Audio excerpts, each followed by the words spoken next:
Tanaman bawang merah di musim penghujan ini rawan terjadinya pH tanah yang drop akibat adanya hujan yang tiada henti dan sangat deras. Tanaman ini dulunya sangatlah bagus, namun akibat adanya hujan yang sangat deras beberapa hari terakhir, terlihat daun mulai menguning secara tiba-tiba. Daun bawang merah yang menguning ini diakibatkan sebelumnya sudah dilakukan pemupukan, namun pH tanahnya ternyata menurun secara drastis, sehingga akibat pH yang ngedrop ini pucuk kuning bermunculan serta pupuk tidak terserap secara maksimal, sehingga mengalami pucuk kuning yang semakin parah. Pada kesempatan pagi ini dilakukan penyepraian tembaga hidroksida untuk pencegahan kalaupun sampai ada jamur yang menyerang, karena kondisi pH yang rendah ini serta dicampur dengan kalsium hidroksida yang berbentuk cair serta asam salisilat yang diambilkan dari bedak herosin. Dengan takaran tembaga hidroksida 2 sendok, bedak herosin setengah sendok makan, serta kalsium hidroksida sebanyak 3 sendok.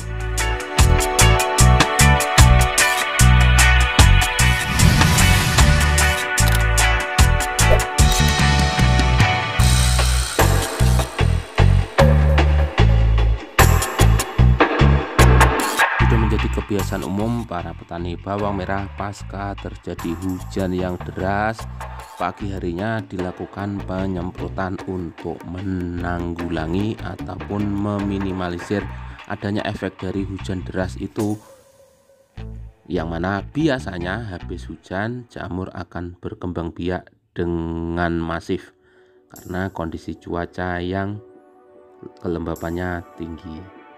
Pada kesempatan pagi hari ini, Mas Wisnu melakukan penyepraian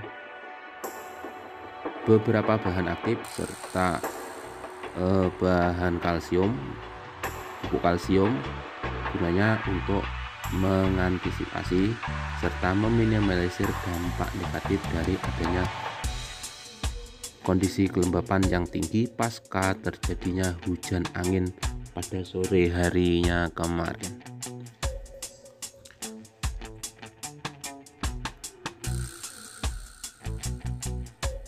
Tanaman bawang merah ini sebenarnya dari awal sudah dilakukan pemberian pupuk dasaran yang mencukupi, mulai dari pupuk organik, kapur dolomit, serta pupuk fosfat dan sebagainya. Namun karena kondisi cuaca yang terus berubah-ubah dan sering terjadinya hujan yang deras, ternyata setelah dicek kondisi media tanah ternyata mengalami pH yang turun secara drastis. Akibatnya adanya pH yang turun ini menyebabkan tanaman stres. Kondisi stres ini kemudian menyebabkan tanaman tidak mau tumbuh walaupun sebelumnya sudah dilakukan pemupukan. Kondisi stres ini bisa diamati dari adanya pucuk kuning di tanaman bawang merah ini. Kenapa kok bisa seperti itu? Karena memang ketika hujan yang deras menyebabkan pH ngedrop, pemberian pupuk dolomit yang dilakukan sebelumnya tidak mampu mengangkat pH lagi, sehingga tanah pH-nya masam. Kondisi masam ini mengakibatkan yang jelas tanaman tidak bisa menyerap pupuk yang sudah diberikan. Yang kedua, tanaman kemudian di lingkungan yang tidak ideal sehingga tidak nyaman, akibatnya tanaman mengalami stres dan efeknya pucuk kuning bermunculan. Pada pagi hari ini si pemilik lahan melakukan penyepraian untuk meminimalisir dan mengantisipasi dampak susulan dari kondisi stres tanaman ini, yang mana memasukkan beberapa bahan seperti tembaga hidroksida untuk melindungi dari serangan jamur, kalsium untuk mengangkat pH biar daunnya itu tidak asam, serta pemberian asam salisilat untuk memperbaiki daun-daun yang rusak. Ini adalah langkah awal pertama. Nah, langkah berikutnya apa? Bagaimana selanjutnya? Nah, setelah pemberian 3 bahan tadi, asam salisilat, tembaga hidroksida, serta kalsium, apa yang harus dan wajib dilakukan setelah ini? Yakni pertama, berilah nutrisi seperti asam amino. Asam amino ini fungsinya adalah untuk menjadikan tanaman tidak stres, karena dengan pemberian asam amino ini akan memberikan suplai energi ke tanaman. Kita tahu bahwa setiap tanaman itu memproduksi asam amino, yang mana itu membutuhkan tenaga ataupun energi yang besar.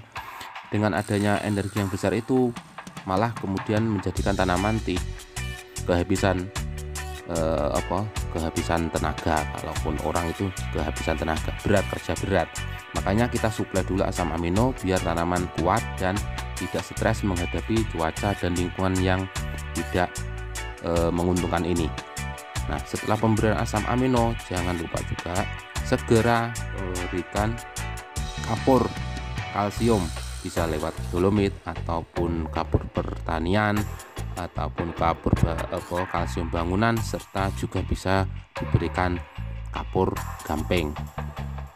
Karena ketika dicek tanah ini tadi sudah dicek ya, itu pH-nya ngedrop, padahal sebelumnya sudah dikasih dasaran dolomit, ternyata masih kurang, dan bisa jadi karena adanya hujan yang terus menerus sehingga adanya pemberian dolomit sebelumnya itu tidak mampu untuk menstabilkan pH sehingga pH-nya turun. Makanya kita harus suplai lagi dan masukkan kembali yang namanya kapur pertanian. Untuk dosis kurang lebih perbandingannya ketika kita mau mengangkat satu nilai pH dari semisal 5 ke 6 ataupun 1 poin, itu dibutuhkan dolomit sebanyak 2 ton untuk 1 hektarnya. Bisa dihitung Kang Bayu, tergantung berapa luasan lahan yang Kang Bayu punya. Nah, pentingnya pH ini sangat berpengaruh besar terhadap tanaman. Ketika musim hujan, yang satu hal yang sangat dan harus diperhatikan adalah masalah pH tanah. Kalaupun pH-nya stabil, insya Allah tanaman bisa tumbuh dengan bagus, tidak mudah terserang penyakit, dan pupuk ataupun nutrisi yang kita berikan itu bisa terserap dengan maksimal, sehingga tanaman bisa tumbuh dan berkembang seperti fase-fase tanaman itu dan sesuai dengan apa yang kita harapkan, yang mana pada akhirnya nanti produksi ataupun umbi bisa terbentuk dengan normal. Kalaupun pH ngedrop, banyak faktor yang tidak menguntungkan bagi tanaman kita, mulai dari tanaman sangat mudah terserang penyakit, tidak mau tumbuh, pupuk tidak terserap. Nah, makanya penting sekali yang namanya kalsium di musim-musim seperti ini, musim penghujan.